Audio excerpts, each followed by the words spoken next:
Now, the Three Martini Lunch with Greg Corombos and Jim Geraghty.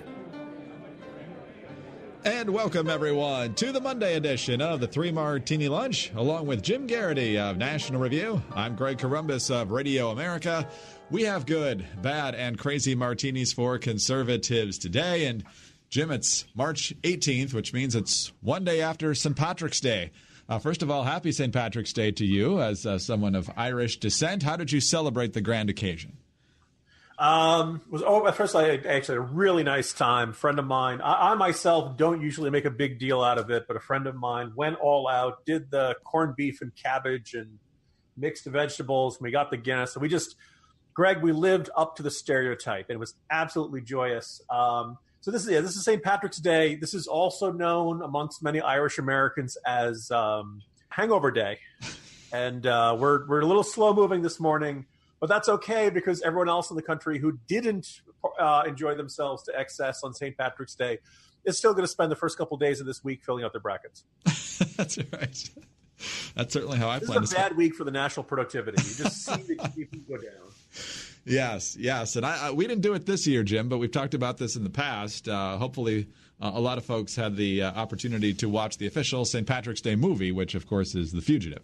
There you go. Exactly. Yes. Yeah. As I said yesterday, I hope everyone could enjoy a drink, enjoy some corned beef, and escape Samuel Gerard. Yes. Exactly, which is exactly how we use St. Patrick's Day. But I don't want to spoil a movie that's 26 years old. Jim, let's move on to our good martini now here. We go to the Washington Post.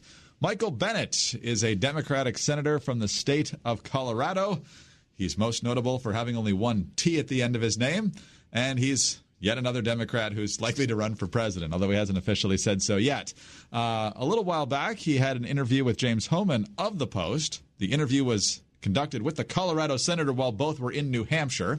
And the issue of packing the Supreme Court came up.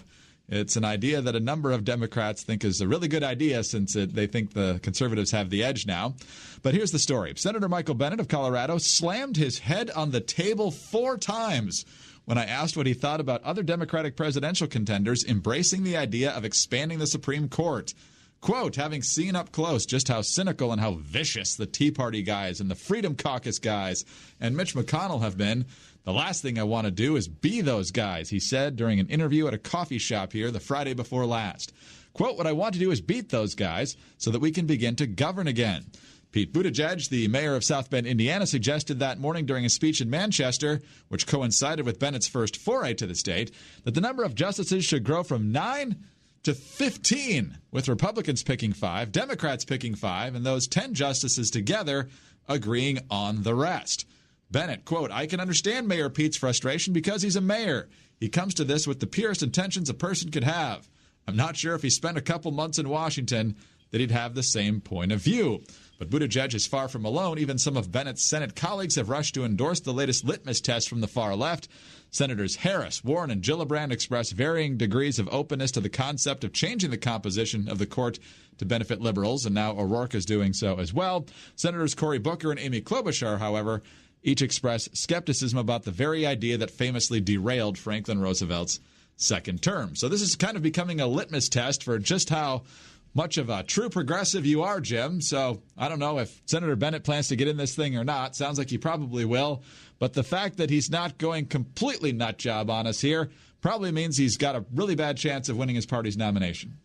Yeah, but I still want to give a little bit of an attaboy to Michael Bennet anyway. Yes. Just in the sense that we need more Democrats who will do this who will stand up for this. This fascinating interview. He talks about standing up when Trump said during the State of the Union, Trump says we will not be a socialist country. He says he's the first Democrat to stand up and applaud. And unbeknownst to him, that's when Bernie Sanders is scowling behind him. And Bennet has enough good sense to recognize this is a bad thing both for the Democratic Party if they want to beat Trump in 2020, and I think a bad thing for the country. And there's certain large swaths of that interview where he's making the argument about the need for the Constitution and respect for norms. And he says that's what these mechanisms are for. And, quote, we're in the process of breaking all of those mechanisms. We should think long and hard about whether we want to destroy all that, whether we think that we should live in a world where they have their version of one-party rule for a while, and then we substitute it with our version of one-party rule. To me, that seems like a really bad answer. Greg, can you think of anything that would be more likely to doom you in a Democratic primary? I mean, this is spectacularly not what the Democratic base wants to hear, and good for him. And look, maybe there are enough people in the party who don't like this, who recognize the dangers of this, who recognize that this has turned into not just a race for the left, but who can make the biggest, wildest, boldest promise of that sort of thing. The anecdote about his head going down when he just hears about the court packing or sudden sweeping overhauls to the nature of the Supreme Court. I think Michael Bennet is probably going nowhere. I think it's very interesting in the interview. He kind of loosely acknowledges the fact that the governor of Colorado, the recently departed governor of Colorado, John Hickenlooper, is also running. And he says, it's not going to be an issue if the two of us are running. We're two very different people. And Homan kind of says, well, actually, you're kind of taking the same temperamentally, ideologically, geographically. You're actually very similar. But we'll say, look, maybe we're seeing the little bit of antibodies within the Democratic Party start to kick in and recognize this mentality that's on the left right now is one, going to cost them the 2020 election, but two, the vision of reparations, total government control of the economy through Green New Deal, open embrace of socialism, demonization of Israel, and in some cases overt anti-Semitism. Look, that's not just not your father's Democratic Party. That's not America. That's just that's a completely different country, and it's just reassuring to see that Bennet is as recoiling from that as much as we are. Yeah, I hope so. Some people think that this is just designed to bait Trump into basically saying, "Hey, good idea. I'm going to add 5 justices right now," and then he looks like the crazy one. Or else they really do think this. And given where the Democrats are on the issues you just mentioned with the Green New Deal and elsewhere, reparations is now another one that's entered into the debate. Maybe they are serious about this, which is absolutely ludicrous. So it's worth noting that there's, and this is kind of a foreshadowing one of our future martinis here. So over the weekend, the attitude was, wow, what a terrible rollout for Beto O'Rourke. By the way, it's Beto. It's not Beto. So apparently I've been mispronouncing it the whole time. But anyway, Beto has been maybe Beto's not going to be the flavor of the month. Maybe he stumbled. Maybe he missed his moment. And then he raised $6.1 million on his first day. So the perception of what Democrats want and are talking about in the Twitter class, shall we say, can sometimes be wrong. And so we'll have to see, once people actually start polling and everybody see them on a debate stage, maybe the Democrats will be more sane than we expect, Greg. But wouldn't count on it. Yeah. I call him Beta. I know it's Beto now, but I can't think of anyone who's more non-alpha than O'Rourke, because every accomplishment in his life is he chalks up to white privilege, so he'll be Beta. Yeah, if this was his name, if you came across the character with this name in a novel, you'd be like, all right, author, come on. That's a little on the nose, don't you think? All right, let's move on to our bad martini now, Jim. And this takes off from our bad martini, which led off the podcast on Friday. And that, of course, was the horrific massacre at the mosques in New Zealand. And now a total of 50 dead and others still fighting for their lives and hopefully recovering from their injuries. As a result, the gun debate in this country has once again intensified. And a number of different political figures are commenting with arguments we've certainly heard about and talked about here before. But they're worth addressing again because that needs to be confronted. So first of all, you got Joe Scarborough, who could not have been more pro-gun when he was elected to the House of Representatives in 1994. But now he's been hanging out with MSNBC for a lot of years. And, he's gotten pretty far left on this issue. He tweeted out a series of things. First of all, about how the AR-15 actually was designed as a weapon of war. And then he tweets out, as a longtime gun owner and supporter of the Second Amendment, and you always got to be wary when it starts with that, I agreed with the Supreme Court's Heller decision upholding that concluded that Americans had the right to keep and bear arms. But that constitutional protection did not and will not extend to guns designed as weapons of war. Chris Murphy, Connecticut senator, who's very much on the front lines of this issue, quote, nobody needs an AR-15 to hunt. Nobody needs a semi-automatic rifle to defend their home. But mass shooters need these weapons in order to murder as many people as efficiently as possible. And so nobody will miss them when they are illegal, except for the killers. But then we have Mr. Nuance, O'Rourke himself, speaking about this issue. Here's what he said. Now, if you own an AR-15, keep it. Continue to use it responsibly and safely. I just don't think that we need to sell any more weapons of war into this public. into this public. So, Jim, when the founders put together the Second Amendment, Congress shall make no law infringing the right to keep and bear arms. I'm pretty sure there's not a clause in there unless you don't need it to hunt. So you don't need it is not really a factor here. I have the right to have one. Look, from many years of conversations with my buddy Cam Edwards and appearing on NRA TV, when somebody starts talking about the Second Amendment and the word hunt comes out of their mouth, generally it's a sign you're dealing with someone who's not really a supporter of the Second Amendment, because as many people put it, there's no hunt. The word hunt isn't in there, right? This wasn't like, well, people should have them for, Ultimately, when somebody starts talking about hunting in the context of the Second Amendment, it basically means like, look, long guns with brown barrels are not scary, but guns that are all black are very scary, and therefore those kinds should not be permitted. But the long ones that I'm used to seeing in Westerns, those are fine, because I'm used to seeing them in Westerns. I'm thinking of Joe Biden's infamous, just blast your shotgun out the window if you think there's an intruder advice that he gave a couple of years ago. As my colleague Kevin Williamson likes to point out, if you really want to kill somebody, a hunting rifle will do just fine. They're actually much larger and much more powerful shots. Long barrels, greater velocity, greater momentum, all that kind of stuff. So yeah, people who are like, no, the long hunting rifles are fine. It's those other guns that are dangerous. Generally don't really know much about what they're talking about. I'm going to refer to Stephen Gutowski, who's another one of my good gun guys who knows this stuff backwards and forwards in better detail than I can explain. But he points out, actually, before we go any further, let me just observe, Greg. So the argument from Beto O'Rourke is that the AR-15 is so dangerous, we can't make any more, but it's so safe, everyone who currently has one can keep one. That's right. At the same time. I think it's exactly, if it's really so dangerous we can't make any more, then you probably wouldn't want lots and lots of people having this in their homes. And the flip side, if you're comfortable with lots and lots of people having this in their homes, I don't understand why you'd want to ban it. Kind of core to this argument is, if you're going to talk about what kind of guns should be banned and what shouldn't be banned, you should know the difference between semi-automatic and fully automatic. Fully automatics are pretty much illegal, with exception of a very small handful that were grandfathered in when they changed the law back in the early 80s. They're exceptionally rare. I got to shoot one of them at the NRA range a couple of years ago. You're not seeing fully automatic weapons being used in most crimes or even in most shooting sprees. So then the question is, well, I guess you don't want to have semi-automatic. And people say, well, we should ban semi-automatic weapons. Well, the vast majority of firearms are semi-automatic. Then the argument about, the AR-15, why it's practically a weapon of war. We actually, guys, a lot of guys have 45s as sidearms in war. The 45 handgun is not, we use these very imprecise terms. And once you have to write a law, you have to actually, specify what kind of guns would be banned and which ones wouldn't. And you got to get into technical language.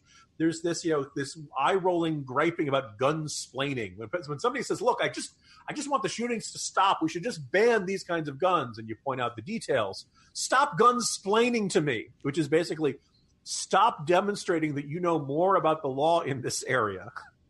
I'm trying to emote here. Stop interrupting me when I'm emoting. But at some point, if you really want to put laws together, you have to specify which kind of guns would be gone. And this is why when they do stuff like the Brady Bill and various other gun control, a lot of these arguments they're making are generally cosmetic.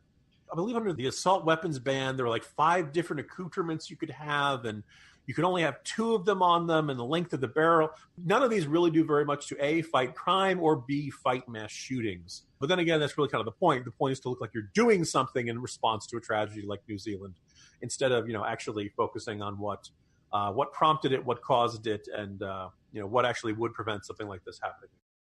All right, let's move on to our crazy martini now, Jim. And this one also deals with New Zealand. If you were to ask a rational person who's been following this story to any degree, you would say, who's responsible for this massacre? And most sane people would say, the person who shot all those people. But not to some on the left. Chelsea Clinton apparently is to blame for this because of a tweet. Among other people, I'm sure. Jim, I'm going to quote directly from you in the Morning Jolt today. Chelsea Clinton attended a vigil for the victims of the New Zealand Mosque Massacre on Friday night, and New York University students Rose Asaf and Lean Dweik, confronted her. Quote, "This right here is the result of a massacre stoked by people like you and the words that you put out into the world," one of the students told Clinton. "I want you to know that, and I want you to feel that deep down inside. 49 people died because of the rhetoric you put out there." The argument is that because back on February 10th, after Congresswoman Ilhan Omar contended that AIPAC money controlled the views of members of Congress, Chelsea Clinton tweeted, quote, "Co-signed as an American, we should expect all elected officials, regardless of party, and all public figures to not traffic in anti-Semitism.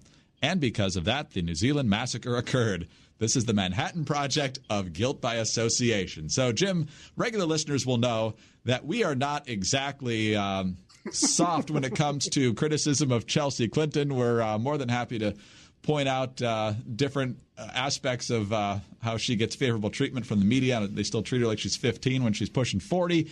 But the idea of blaming Chelsea Clinton because she denounced anti-Semitism a few weeks back for the Mosque Massacre, literally on the other side of the world, is about as stupid as it gets. Yeah, there are a lot of words I could use to describe this, Greg, that I won't because we're a family podcast. My colleague Jonah is a fan of the phrase nonsense on stilts. And I think what I like is it's not just nonsense. It's nonsense that somehow managed to get up onto stilts. So it's like higher nonsense. It's elevated nonsense. So look, at the heart of this, and this the choice to confront Chelsea, and of course they've got the cell phone camera running the whole time. On the one hand, clearly this is a look at us, look at what we're doing, right? Look at our bravery. We're getting in Chelsea Clinton's face. We'll show her. There's this performative aspect of it, and you know, I think fairly blatantly they're like, oh, by the way, here's our fundraiser. please contribute to us for this great act of bravery of getting in the face of a pregnant woman at a vigil.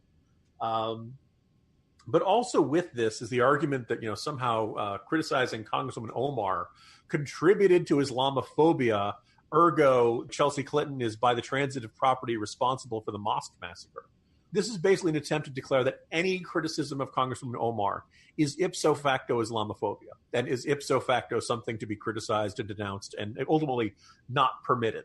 Now, this is crazy talk. And, every now and then, Greg, I get up on my high horse and I talk about how I think a lot of people we're dealing with in politics are not sane.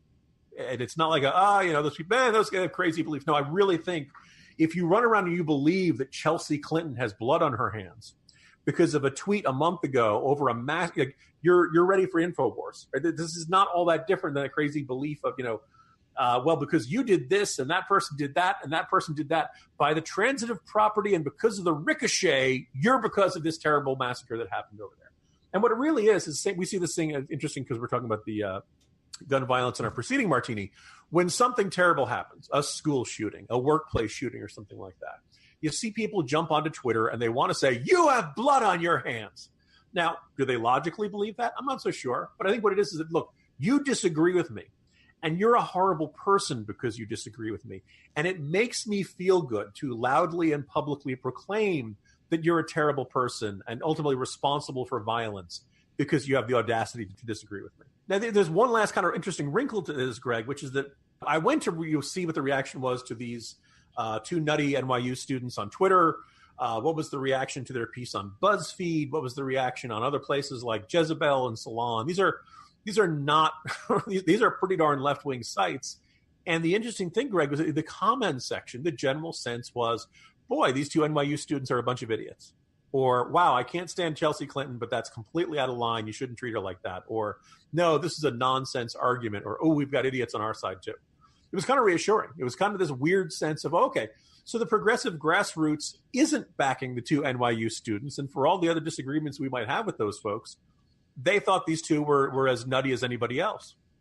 What I then think is really weird about this, Greg, is that because of that, this is a free shot. All across the aisle, there's a broad consensus. These two NYU students were a bunch of idiots for confronting Chelsea like that. They ended up not, but the only person who came out and said, don't do that, was Bill de Blasio. So in light of that, Greg, you and I are not going to make fun of him for killing a groundhog for like 24 hours. We always talk about our molecule of respect. That's our one little bit of throw. Hey, good job, Mr. Mayor. I'll take it easy on you for a little bit. But beyond that, the other Democrats are just kind of averting their eyes and not talking about this, at least as far as I've seen so far. And I think it's kind of interesting. I think the Democratic office holders think the progressive grassroots are with the NYU students. But at least, my cursory examination of the comments section, they're not. Bless you for digging into the comment sections. Man, that is hazard pay of the highest order. So I hope... Yeah, they say it's like opening up the Ark of the Covenant. Don't take one look and your head blows up.